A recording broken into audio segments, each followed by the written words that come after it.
Welcome back, fans and friends, to the Complete Guide to Horror Movies podcast. Today we have an extra special guest joining us. You'll know her from the blood-soaked Terrifier franchise, in which she plays Vicky, also known as Victoria Hayes, the infamous final girl turned villain. And today, Samantha Scaffidi joins us to discuss her career as a scream queen, actor, director, and activist. Now, please welcome Samantha. Thank you so much for joining our podcast. How are you today? I'm good. Thank you for having me. Anytime, anytime. I guess to kick things off, instead of talking about Terrifier first, I'm actually very interested in your current project, Open Your Eyes. I guess I want to know, what was the inspiration behind your short film?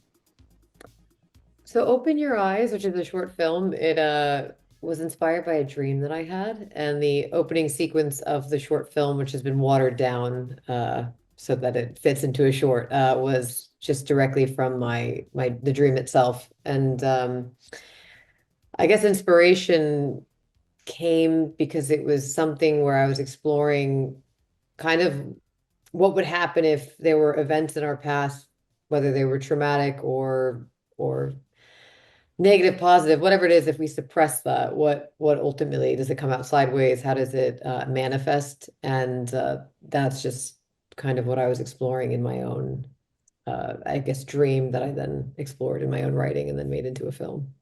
How did you get your start in acting and filmmaking? What kicked everything off for you? Oof, okay, so it's like two different. So I went to business school because my dad said to get a degree, and I just assumed it meant business just because my family doesn't come from the film industry. They're not creatives themselves. They're just, come from, well, like I guess most of them are lawyers. So I went to business school, and then when I got out, I still had this inkling. I always had this desire to like act as I was getting older, as I was growing up. I don't know where it came from specifically, but I would take a class here and there and always felt really moved when I was in the class. But after I got out of business school, I said, okay, I'll just do like a summer intensive. I'll go to the William Esper Studio, was a studio that taught Meisner in New York City, and I decided, okay, I'll go. And I said to my dad, I was like, and if I don't get an acting job, I will go into some sort of business, there on after, which is ridiculous to say because obviously it could take a lifetime to get a role or even just, have a career in this industry.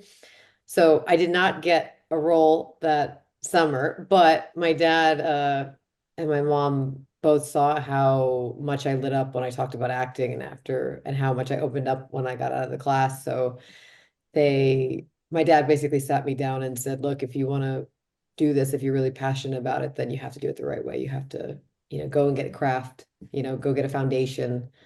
So then they supported me for 2 years going to full-time conservatory at the same school, William Esper. And that's where I really just, there was like no going back. And then that was something which led into when I got out of school, we didn't have a showcase. And usually after a showcase, you would get representation potentially. But our school at that time didn't have a showcase. So I kind of went into the world, and through meeting people, I met a director who's no longer with us, but his name was John Gallagher. And he took me under his wing, taught me how to produce, how to break down a script, how to schedule, how to budget.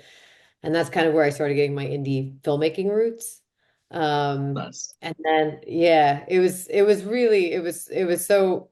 kind of amazing because at that point I met him, learned those skills, and then I kind of came from that business background and I said, okay, well, in order to act, I have to create my own opportunities. I have to figure Yeah. out how to make this happen on my own. I was scavenging every trade that I could in order to see if there was any auditions, open auditions, but that was few and far between. So a lot of it was just learning how to produce and then to act. Yep. But I did that for a while and felt that was really difficult. I couldn't do both at the same time, so I decided to either do one or the other. But eventually that led into directing. That led into being able to produce my own stuff because I had been writing for a long time and didn't Mm. realize that. So there's all these little moments that kind of came together ultimately that led to, directing and writing and acting. And now I kind of just pop in and out of different, depending Bit of on, everything. depending. Yeah.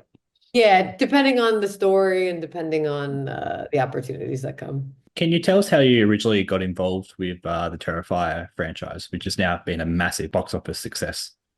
Yeah, so funny enough, out of acting school, I met Gino Caffarelli, who directed me in like a little spec. It was a short for a feature film. And off of that, I guess around that time he had gotten cast in Terrifier, and Damien must have, I'm assuming, asked Gino, do you know any actors or actresses? And Gino put my name forward. And Gino was the pizza owner in the pizza parlor, the pizzeria in Terrifier. So thank you, Gino. Because then I auditioned and then I ended up getting the part for Victoria. Okay. Nice, nice. The rest is I, history. Yeah. I find that so interesting because it is a bit of a common story where it is about who you know in Mm. order to get roles or even to get a break into the industry, Yeah, that was especially horror. lucky. Yeah. Yeah, no, that was really lucky because I had such an amazing time on that film with Gino, and that was the beginning of my career. So I Mm. really started my career around the time that I was starting Terrifier. I mean, Yep. maybe there was like a year or two prior, but and then doing that with Gino, it kind of it paid off in a lot of ways. So yeah, because that film that Gino and I had done became a feature, but it got recast. Yeah. But what came out of that was all of a sudden Terrifier, and Mhm. now Terrifier is really successful all these years later. So it's Mm. very, very strange how these things unfold. Yep. Yeah. I mean, I remember seeing the first Terrifier film a couple of years ago, and it was Mm. always a bit of an underground movie, whereas now, I mean, Terrifier 3 is, if it hasn't already hit $100 million at the box office, it is very Mm. close to it. Mm. And the movies Yeah. in succession just keep getting bigger and bigger. How do you feel about the impact that the Terrifier movies have made and continue to make? I'm, it's actually really exciting. I think that's the Yeah, someone was like explaining to me as like it being a cultural phenomenon because I think for me at least being in it, it's really hard to process. Mhm. I haven't really like processed the fact that it's almost made 100 million. Like that just sounds like some arbitrary number that I don't know how to like, Yeah. compute in my own brain. But someone was like, no, it's a cultural phenomenon. It's an indie film. It was just a small budget and it was number one film in America.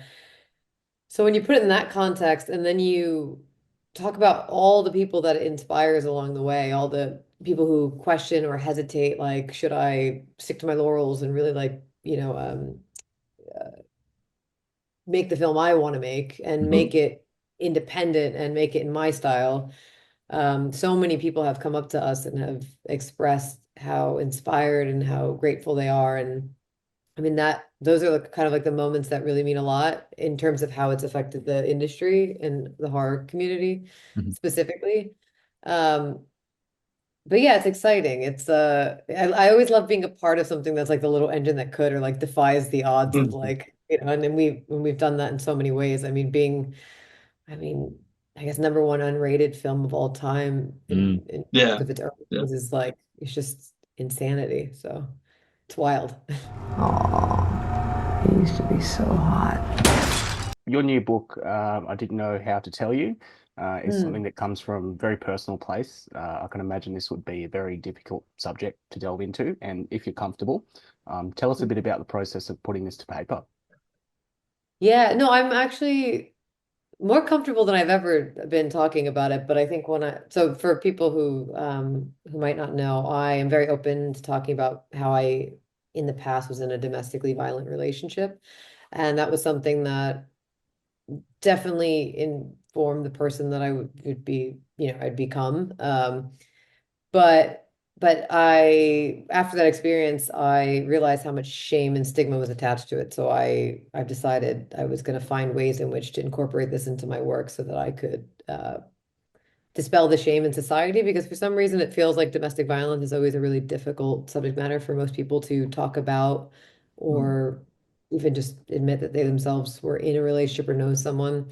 Um, so there was this idea that I was toying with after that relationship, which was trying to bring people into the mindset of someone who's going through it, because I think there's also these perceptions of what a survivor or a victim, quote unquote, looks like.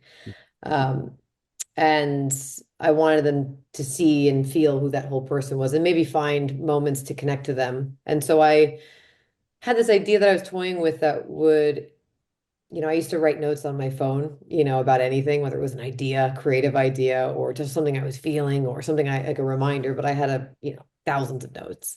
And during that time I was taking notes about how I felt and what I was thinking. And so I toyed with this idea of taking those notes from the beginning of the relationship to the end and giving someone like a raw look into the mind of someone who's, I guess in an abusive relationship. So that was the idea. And then around the time that the pandemic happened, I became very hyper aware that there were people who were sheltering at home and Mm. that they were sheltering at home with their abusers. Mm. I call it survivor's guilt because I was out of the relationship. I was healing. I was in a safe place that my ex didn't know where I was. And I felt this real strong sense that I needed to do something. But at that time, my thing to do was always film. It was always make a film, but somehow in the visual medium, that was what my go-to was. And I realized very quickly, well, I couldn't go out because at that time we didn't know what, COVID was. We didn't know its effects. We didn't know. And so I couldn't go out because I didn't want to get sick, but I also didn't want to, spread COVID. So I started to think outside the box, like, what could I do? And also money wise, I mean, there was no work coming in either, so I couldn't just go spending money that I didn't have on a film. So Mm. that's when, through a few friends and colleagues and support, I was like throwing this idea around, and then I decided, okay, maybe it will take the form of a book. Mm. And that made the most sense anyway, because I struggled to figure out how it would fit in a film. So I started to put it together during that time. A really good friend of mine, Mitzi, who's the illustrator in the book, in the book that we did together, and my friend Jackie, who was the graphic designer, we all together banded together and made this I guess it's called a book. It's like a 30-page like bite-size experience. But but yeah, we put that together. It didn't actually come out during the pandemic, though. The hopes was to raise money, but that was okay because I ended up working with this amazing musician, Mick Flannery, in Ireland. Mm. We had done a film in the past that was already made that actually happened to have been a song about domestic violence, and it hadn't been released, so we were able to actually release that in Ireland, raise some funds locally there during the pandemic. But that's how the book had come up. The Terrifier obviously had its release in 2018 in America, but it's obviously been around since 2016. So I guess with your experience, what are your current views on the horror genre as a whole? And I guess what can be improved or changed from your experience? Oof. Yeah. I hate being like, this is what, because I don't really know. No, Like I that's have no idea. No, but it's not really, I wouldn't say it's a horror thing that I've been feeling lately. Mhm. But it's more of like the industry or the art form at large. But I find that there's this nowadays it feels like so much stuff is getting made so quickly to put out, Mhm. whether it's content, even if it's a feature film, a short film, or a TV show. It Yep. feels like there's a lot of filmmakers who feel, maybe independent specifically, but filmmakers who feel the pressure to have like a large output. Yep. And I really wish that, because I really believe that art takes time, like something really good takes the time it takes to be made. Mhm. And it's very rare these days that I watch something and I go, oof, damn, that was perfect, And Mhm. Yeah. even if it's not perfect, but it's just like it's all there. Yep. Sometimes I see a lot of movies and I feel, oh, what a great idea, and then it just didn't hit, didn't Execute. land. Yeah. Yeah. Yeah, it just feels like it was, it just didn't have enough time in the oven. Mhm. So I guess what I'm hoping to see is just, I guess, that kind of shift back to Mhm. really just people taking the time it takes and not feeling that pressure to put out. I say that actually out loud for my own self because I feel, in my 30s, I'm like, oh, I haven't made a feature film yet. And then I'm like, it's okay. Everyone's on their own journey, on their Yeah. own time. Yep. And I have to do right by the story because that's ultimately what we're serving. So Mhm. whatever time it takes us, Yep. so it really has to just do with that, that Yeah. craft. Yeah, we I all share think. that opinion, I think. Yeah. Oh yes. Yeah. Yeah. Okay. We. Woo! I mean, we cover a lot of franchises on our podcast where there seems to be a common thread with horror movies in particular where fast-tracked sequels get released almost on an annual basis. So certain franchises like Friday the 13th, Nightmare on Elm Street, even Saw have Mm. even up to 10, if not more, entries in the genre. Mm. But they almost get released on an annual basis, whereas what I like is that there are some other modern ones, like Terrifier, for instance. It's not every year; it might be every 2 to 3 years. Mm. Mm. Likewise, to your point about art in horror, I'm not sure if you've seen it. Have you seen The Substance with Demi Moore? Haven't yet, Mhm. but I want to. Uh, Oh, okay, Web go check it I'm out. a big fan of Coralie because of I saw Revenge and I loved Revenge a long time Mm. ago. mm. Yep, And that actually, we were in Sitges, Barcelona, and we were releasing Terrifier for the festival, and she was there with the film, but it was sold out. Mhm. Um, but it's on my list, and we've been traveling so much, I haven't been able to like really sit down and watch it. So yep, Mm. I'm ready. It's like queued up. yeah. Yeah, it's a I goodie. mean, Yeah. yeah, I won't spoil it. Byron actually suggested it to us for Mhm. the podcast, and I thought, oh, I haven't heard about this movie. Let me Mm. watch the trailer. I booked a movie session that day, and Mhm. everyone I've talked to, it's either Mhm. their number one favorite movie for the year or number one horror movie of the year. Yeah. It's just incredible, and Coralie Oh, Fargeat is just such an incredible filmmaker. yeah, yeah, yeah. Yeah. I have a feeling I'm gonna love it. Mhm. I don't say that confidently about many things, Mm. but Mm. if I get a sense of what it's about, but also her as a filmmaker, yeah. Yep. Yep. Excellent, excellent.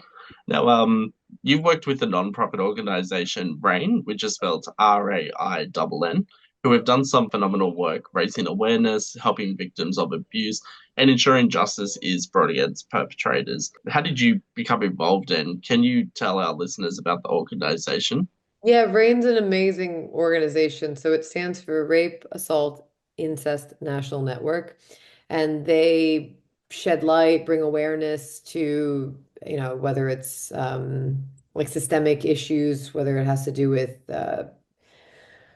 so for example, I'll just talk about the film that got us involved. So around the time that I was producing, acting, I started directing, and I started working with a commercial company called Smuggler, and they had seen the film I had done, and they wanted to develop me, and they asked, you know, do you have anything? If not, we'll find something to do next, just to see if this relationship is going to work out, basically.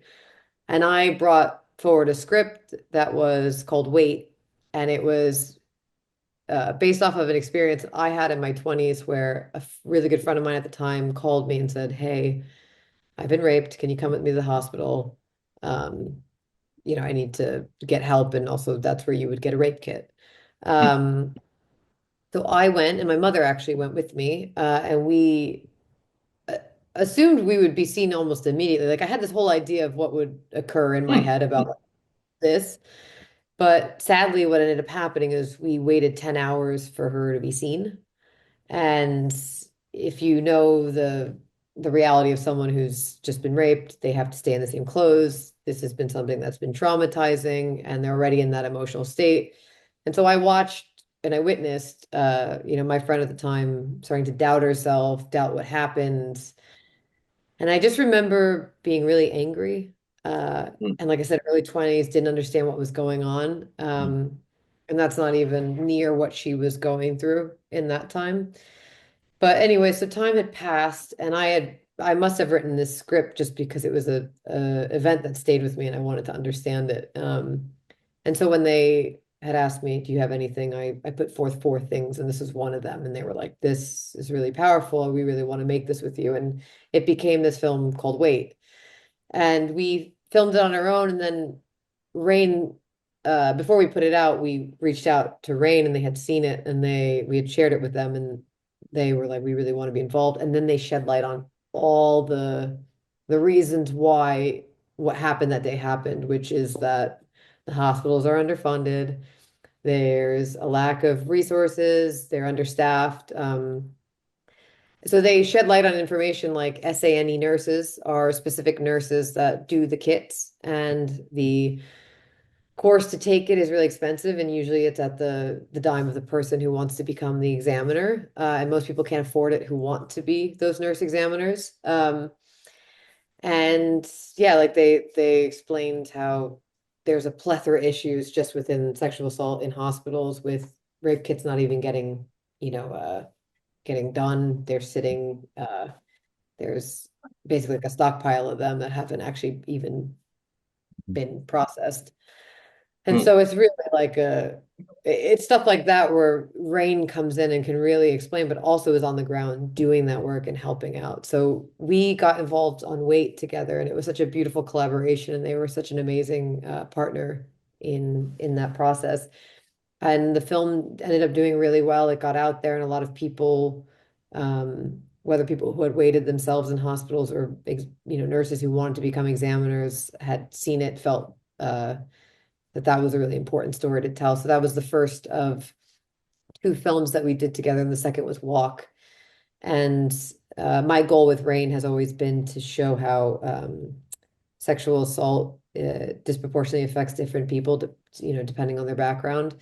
And so we worked with a trans woman, specifically Lena Bloom, who was an amazing collaborator who brought the experience of what it might be like for someone of that background to be sexually assaulted, and how most, if not the majority of individuals don't feel even safe to go and seek help.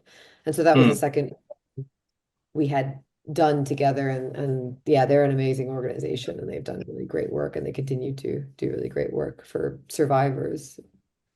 We have a very similar organization in Australia, which is called ACON, ACON, and they published this study recently which showed almost the exact same thing about how transgender, First Nations, Indigenous people who had unfortunately gone through a rape had to like either overcome just different barriers compared to like even cisgendered individuals or white individuals. And it's something that, I think most people would know, but I don't know if most people would understand just how difficult it is. You've already gone through this traumatic event. Now you have to go through and almost re-traumatize yourself, especially in the Well, it case is a where, re-traumatization yeah, because sometimes, like in the instant where my friend was in the hospital, they call it a second victimization, which is that it's actually they argue worse than the first, because the first you kind of like it happens and you're in shock that there's been a traumatic event, but the second event happens from an institution, and that you don't expect. You think they're going to help you, they're going to support you, they're going to get you the resources you need, and they don't. When sometimes, in most cases, they actually get turned away. There's instances where, just specifically talking about the hospital situation, where actually people cannot be seen or have to go to different hospitals just to be seen. And that's a second victimization. But then when you start to look into the trans community, or anyone in LGBTQ specific community, there's actual assaults that have occurred within those systems when they've gone to seek help. yeah, That's not even just a second victimization of being turned away. And so it is a very completely different situation, and which is so important to shed light on, because I don't think many people think about these things or even understand that these things are going on, which is yeah, where organizations like you mentioned locally in Australia, or even RAINN, and even just smaller organizations throughout the country, are really trying to bring awareness to that, but also effective action. yeah, Which yeah, what PSAs, I really love doing PSAs because there's a way in which to bring awareness to something, but then also time it in a time that might be important for whether it's legislation or where people can actually feel the effect, get the information, and then go and take action to help. yeah. And sorry, just to that point as well, one of our biggest news industries in Australia, so they've launched a campaign around finding justice for victims of sexual assault, rape, and domestic violence. And I read these stories on a daily basis, and you just think, we consider Australia to be a lucky country in the sense of we think, we don't have the same violence issues as America does in terms of like guns, things like that. But when we read stories like this, we think, are we really that different from Mm. America in this aspect where it's almost word for word the exact same story or word for word the same issues with our justice departments and our institutions? So I really like that you are still working with RAINN for these Yeah, as they're well. amazing. But these are the problems of being human and humanity. Like no Mm. matter, that's the thing that about domestic violence, sexual assault is like, when pandemic was happening, I was equating it to COVID. It was like it knows no bounds, it knows no state lines, it knows no country, no gender, no, background. It doesn't matter. It affects all income levels. Like there is no one that Mhm. isn't affected or knows someone that's not affected. And the more we know, the more we can help. Yeah. Um, and make a difference. But yeah, it's something that is important to discuss so that we can destigmatize it and, start to figure out why our sisters systems, which exist, aren't working for us or Mm. working for the people who are needing Yeah. aid. So Tell us more about you've got a film coming out soon called Ocaso, a Spanish film. And what other projects do you currently have on the horizon? Mm. yeah, so Ocaso is it's I believe sundown in English. I'm saying it like I don't have confidence that it's sundown.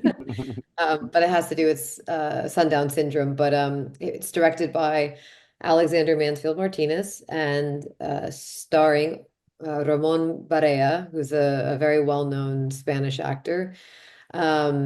He was also with the film at Sitges when we were there, and I missed him but we got to work together. And he's a very lovely, phenomenal, phenomenal actor and man. But we filmed it in, fun fact, the south of Spain in Almeria. And it's actually in the location where Sergio Leone shot a lot of his spaghetti westerns. I guess a lot of people Wow. don't realize that Spain has a desert and it's like one of the deserts in Europe. So a lot of film productions go Mm. and film. There's probably a list of, I believe, like Game of Thrones might have filmed down there at one point for something, and there's a whole list of. We shot a short film, and it's going to come out in 2025. I can't say too much about it because it's not out yet. But I have I'm a co-star to Ramon. So that is the short film. Open Your Eyes, which we had discussed earlier. I'll have news soon about where that's going to be platformed, which is exciting news. Mm. Um, Nice. yeah, and I'm writing. This year was a very Terrifier full year. It's been it's ironically, I think about how we started filming the film. I started really in February. Started February, but like a day in January, and all of a sudden it's not even the full year, and Mm. it's been out, and yeah. So the beginning of the year was Terrifier, and there was like a little gap in between where I was writing, and then back to Terrifier being Mhm. released. So I'm currently writing my feature length films. I have two currently that I'm working on. One's a supernatural. I, I'm like, I want to say horror, but I'm a little worried I'm getting the genres mixed up. But I'm assuming it's horror. It's supernatural. And the other one's psychological thriller. So those are the two things I'm working on at the present moment. Full Nice. schedule then. Yeah, exactly. Got to To stay be busy. No, no, I cannot make that business meeting. I've got a different business meeting at 3, and we'll be doing business there. So we've seen horror movie franchises, including Chucky and Creep, make their way into TV adaptations. We've also got like Welcome to Derry coming out, which is sort of like an It spin-off. We've also got a Crystal Lake, Friday the 13th one that's Mm. in works as well. Interestingly, I guess, do you think Terrifier could go down that same model as being a TV version? Or what are your thoughts around that? I have I can't imagine Terrifier not going above and beyond in so many different ways. I know that right now, what I know for sure is that Damien's working on the fourth and final chapter, whether that's one film or two films Mhm. to do the end of Terrifier. But I imagine there's been so much success and the fans are really, really in love with it that it will have different iterations. I don't actually know that answer. Damien has never mentioned it, but he always has like a smirk on his face when people kind of ask that, that Yeah. he's like, yeah, there'll be more. So I Yeah. imagine it's very possible. Yeah, I think like we did the Chucky, and I think the Chucky was pretty good as a spin-off, and it gives more time, more airtime, and focus on characters. And the same with Creep. If you've ever seen 1 and 2, it's just sort of mini versions of what the movie is. So it's just interesting, like to see all these, Welcome to Derry is now on, and Crystal Lake. So Wild. It's why I hope that I know that like, Damien will I'm sure will have his hand in it and it will be great. I'm interested to see because there's so many different iterations, even things coming back. But sometimes that could be done really well and sometimes that could also yes, oh. yeah, yes, you're right. Check. Rolling. Speaking of the Terrifier movie, so I've been following Damien for quite a few years now. I've seen a lot of his interviews. Recently, there seems to be some discourse online around how the Terrifier movies may be seen as misogynistic, just given the brutal kill scenes, often aimed at women. And I've seen Damien's responses where he said, that's not something I think about in terms of gender. This just happens to be what, I think makes a, completely batshit insane, unrated horror film. Yeah. And so while I do disagree with the online discourse, I just want to know your thoughts. Do you feel the Terrifier movies are misunderstood as misogynistic, or? Definitely. Definitely. I understand that we live in a time where people make judgments on like a surface level, like I understand that people read a headline or they see an image or they see a scene or they hear about something and already the story is going in their own head. And I get it, but it is really a disservice because they're not. And if you listen to Damien or you listen to anyone else who's involved in the franchise, you realize that the people behind the scenes or even in front of the camera are like really true artists. And I mean, but I think by now it's been proven like they really care about the work. They really care about the fans.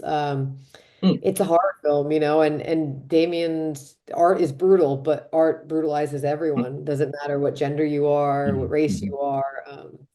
He's just like pure evil. And that I think is evident. But I do understand in the first movie people might have seen that and made their judgments, but I just wish they'd investigate further because Damien is the farthest thing from a misogynist. He is like an artist, a great supporter of all. His sets are inclusive, he's inclusive, and he doesn't even think about this stuff. He just thinks about the work and he thinks about what tickles his fancy of like how to kill someone. Like how far can he statistically go in his imagination to like really give horror fans what they want. And him being a horror fan, he knows what that is. So yeah, I it's disappointing, but okay. I do say that if it takes them away from it and they make their judgments, then they're missing out on something that could be really awesome or just pure entertaining. I have friends who do not like this type of violence, do not like horror, but they are having fun just going to, the theaters and like being like, what the fuck am I watching? And watching with their friends. And like, I don't know, that feeling it's very rare and it's yeah, you don't want to miss out on that. Yeah. Yeah. Also, the prosthetics, by the way, that's all the blood and the guts are unbelievable. Like, it is like a great art form, and the people that are doing those prosthetics are some of the best in the world. And also, just to make the point, which Damien always makes, sorry, I'm going off because I hate it. Sienna is like my favorite final girl. Lauren is like an amazing actress, and what she and Damien have done with Sienna is like it's unbelievable. And I've literally seen women of all ages and little girls cry in the theater when they've seen Lauren and they've seen the movie. Well, Terrifier 3 specifically, that's where I saw it. But so I think that says everything. What did you do to my daughter? I thought you never asked. Now, we are a horror podcast. We all love horror, so we'd definitely be interested to know, do you have a favorite horror film or franchise, and what would be your reason behind that? I'm really bad at having like favorites because I love so many different things for different reasons. And I'll probably just tell you what comes to my mind right now. That's fine. When I grew up, I loved the Scream franchise. I love Neve Campbell. I loved that. That was one of my favorite franchises. But I I loved Rosemary's Baby. You know, that movie with Classic. I also love John Cassavetes, so that's a win-win for me. Um, but I'm just starting to get into horror, so I've started to be introduced to like The Fly was something that blew my mind when I watched it. I thought that was unbelievable. Also, people debate this, but the perfect movie to me that's I guess a horror film, whether it's horror or not, is Silence of the Lambs. Mhm. Ooh, Yep. good choice. Some people Yeah. are mixed. Some people are like horror, not horror, and I'm like, okay, well, that to me is like the perfect one. But Definitely. in the And the performances in that, I mean, even all these years later, it's something that people still talk about and still go on about. And there's a reason for that because, I Yeah. mean, perfectly directed. Every actor in that movie just gives it 110%, and that's what you want to see when you watch any movie, whether it be horror or not. So yeah, oh my God, definitely agree every with that. moment of that, every Yes. moment of that. Yeah. I don't think anything nowadays in that type of world has been done could Mhm. triumph that, unless I'm ignorant to it. But also, yeah, and I haven't seen it, but it's just a perfect film in so many ways. But what about you guys? Do you have favorites? So I know, so I can write down. Ooh, that is a tough one. Definitely, as a probably as a catch-all, definitely The Substance. Yeah. Okay.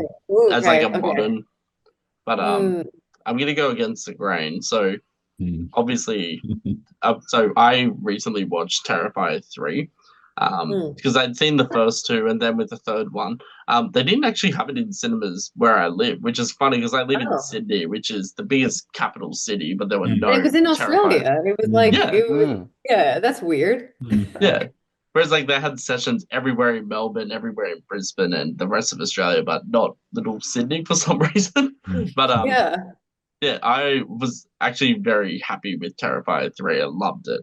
So Hmm. definitely my second favorite. But to go against the grain a little bit, I'm gonna say Smile 2. I just thought that was so different. But I know my co-host will definitely disagree with me. They're waiting. They're waiting to say something. I haven't seen any Smile movies, but I also get weirded out by I think it's well, I say that and then my character's possessed. Demonic. Yeah. Yeah.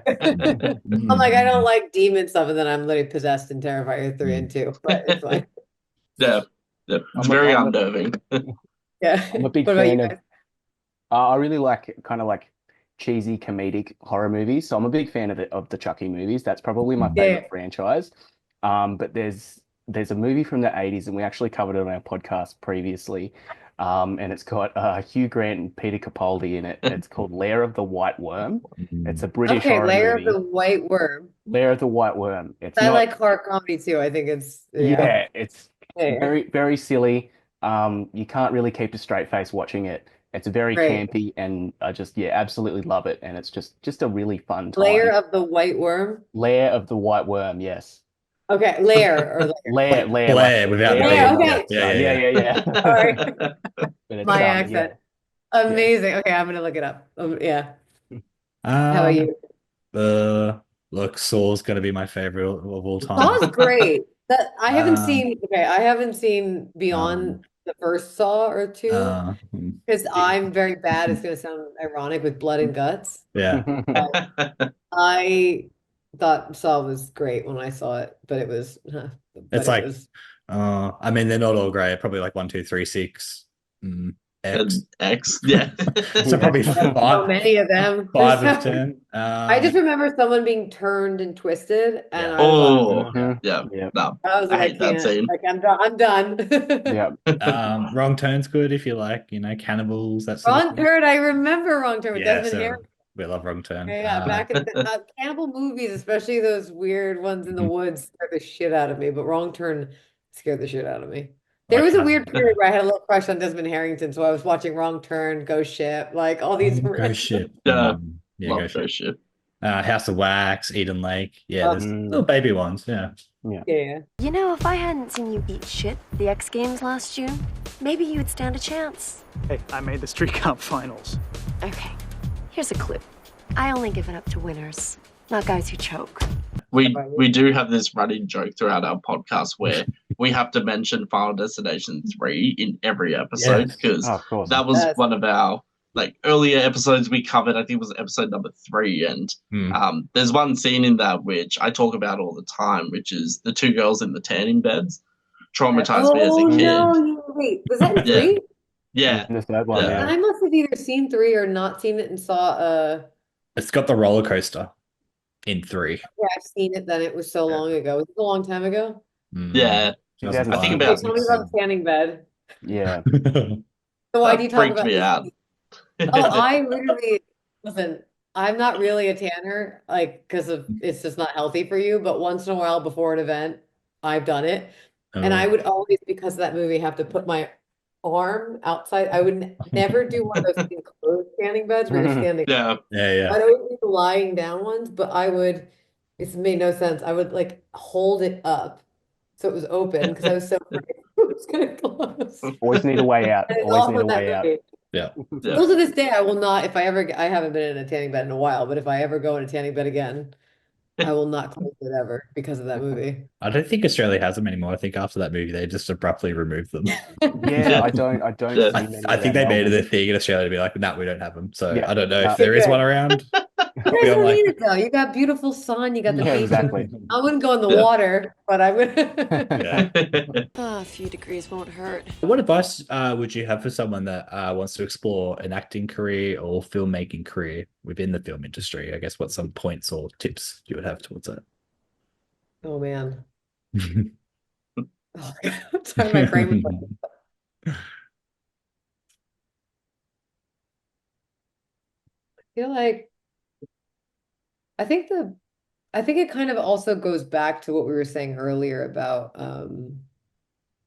like I really do believe in like it depends on why you get into the business, right? I mean, Mhm. people come in for different reasons, some for the fame, some for the um because it's their family's business and it's an easy it's the right in, and then there are some that are artists and really love the aspect of storytelling. Mm. I guess I'll speak from my own. I come from the aspect of storytelling and really believing that the story is of the most important, which then obviously is for the audience, right? It's for someone, but you really want to tell a great story. But really to, Damien, and I'll combine that with Damien. Damien's been a huge inspiration to me because he is such a man of integrity. He really had a vision that I'm sure a lot of us were like, what the fuck is he making? Sure, no one's gonna see it. He's Mhm. fucking sick. What's wrong with him? And then also other people over years just being like, saying what they would say about it. And yet he stuck to his guns. He stuck to his creativity, his vision, his authenticity. And that is something that has really shown throughout the decade. Mhm. And there's so many times in which he could have made his life easier, could have, he didn't sleep like all of us in the third. We had more money, but we still were independent and it was not enough money. And Mhm. Damien was still, after the success of 2, was still in it, not sleeping and working his ass off. But that's a testament to his passion, his artistry, and his integrity. And I think if you're an artist that can get forgotten in the industry, there can be all this exciting stuff that you want to, run to or make your life a little bit easier or take this and and I say this for myself, I keep reminding myself this every day is that work on your craft, find your authentic voice, be fearless. Mhm. And if someone doesn't want to make the film that you want to make, then go out and find a way to make it. Nowadays, you have so many opportunities to Mhm. with the cameras that are at your disposal. But if, I've realized that I don't give a shit what it looks like. As long as there's a story, a really good fucking story, I will watch it. Mhm. And so it really just kind of goes to that and like I said, I do that to myself all the time. I'm like, as Mhm. much as I'd like to make a feature, by the time I'm 36 or something, that's an arbitrary number. Like it takes the time it takes and make your film because your voice, as everyone says, it sounds ridiculous, but it is unique and it's what's gonna set you apart from everyone else. Mhm. And just to stick it out, it's a tough industry, so surround yourself with good people. That's a lot. That's a lot. Yeah, no, Just gave you seriously. like 4 to 5 different things, but I was yeah. just gonna say on top of that, just quickly, is it a weird feeling being recognized in the street? in general, like for doing I Terrifier? Like, do I you get really coming up with quotes or anything like that, or wait, what was this? What was the last part of that? do you get people coming up like quoting anything from your movies, or Well, so I kind of am lucky. yeah, I feel like because I did this movie a decade ago, I was yeah, younger. I'll say young. sure. Uh, so people don't really know Terrifier unless they've gone back. And a lot of people have Yeah, gone yeah. back. So in two, I had a prosthetic on. In Mm, three, I'm completely true. unrecognizable. I hope Mhm. that's the case. Yeah. And so most people never really recognize me, which is nice. Mhm. Now I think when we're in certain horror settings, the horror fans will recognize, and they're really, really sweet. Mm. And yeah, I get a lot of people referring to the glass scene with the glass Yeah. formation. Mhm, mhm. I don't know if you've heard of that beautiful term that's been coined from our scene in the attic. But yeah, no, I luckily, I don't get as recognized weirdly as David or Lauren or a lot of the other actors in the film, which is kind of nice. Yeah. I don't Under the much. radar. Mm. Yeah, Yeah. One of our previous guests on this podcast, Yenke Crystal Lowe. So she has been in a few horror movies as well. And what she found was that when she walks along any street, that could be Hollywood, New York, Canada, yeah. typically she doesn't get recognized. But if she goes to a horror convention Oh or, yeah, yeah, yeah. yeah, different story. So Oh, she'll have that's people me. That's running. literally me. If I'm at a convention or if we're coming out of a screening or then people and then it is odd because I still have like imposter syndrome like and I think I'll always have it, but it's very like strange for someone to recognize you because you're just like why me? Yeah. It's like, Yeah. there's no reason at all to get excited by me, but no, everyone's been really, really lovely. I've been lucky in that sense. And it hasn't, unless it's been in Mm. certain type of settings, Yep. yeah, it Yep. hasn't been too. Yeah. Yeah. I just have one final question, which is, what are your hopes for the future of the horror genre? Oh my God. Pressure. I think horror, like, okay, so I've said it like I'm just getting into horror, and by getting into it, I mean over this past decade, it's like been a slow burn, but it's been kind of the best slow burn because I've met so many people and who've been in love with the genre and have shared that with me. So I'm kind of coming at it with a lot of innocence. Um, it's like I'm discovering it for the first time, and I'm a lot older to really appreciate it.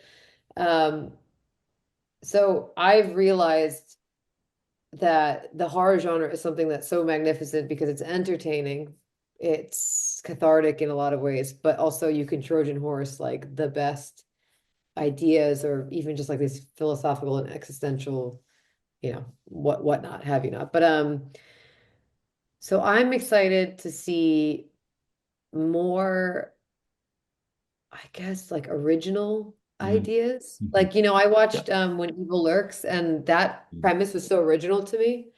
I don't know if you guys have seen it, but just like there's been a few, like I said, and even outside of that, there's been a few films that had great premises or ideas and then might have not really gone the full mile. But but I'm really excited. I think that Terrifier in a lot of ways, Damien's really carved out a path for just people taking risks. I think prior to Terrifier, not in at least in the States, people were really going that far. And Mm. Damien's like, oh, where's the line? Okay, great. Boom. And I think a lot of things will get greenlit because of that. Oh yeah. Um, and I think a lot of things will hit the theaters that normally wouldn't hit the theaters that are not rated. Yeah. So I'm excited to see what that is. And all the filmmakers who yeah are coming up now and who don't feel like they have to hold back anymore as much. I feel like there's like a I mean, people have been telling me that it hasn't been like this for a long time, and it's like this exciting Mm. chapter that we're in or entering into. So I'm hoping that it keeps going further and further. Yeah, yeah.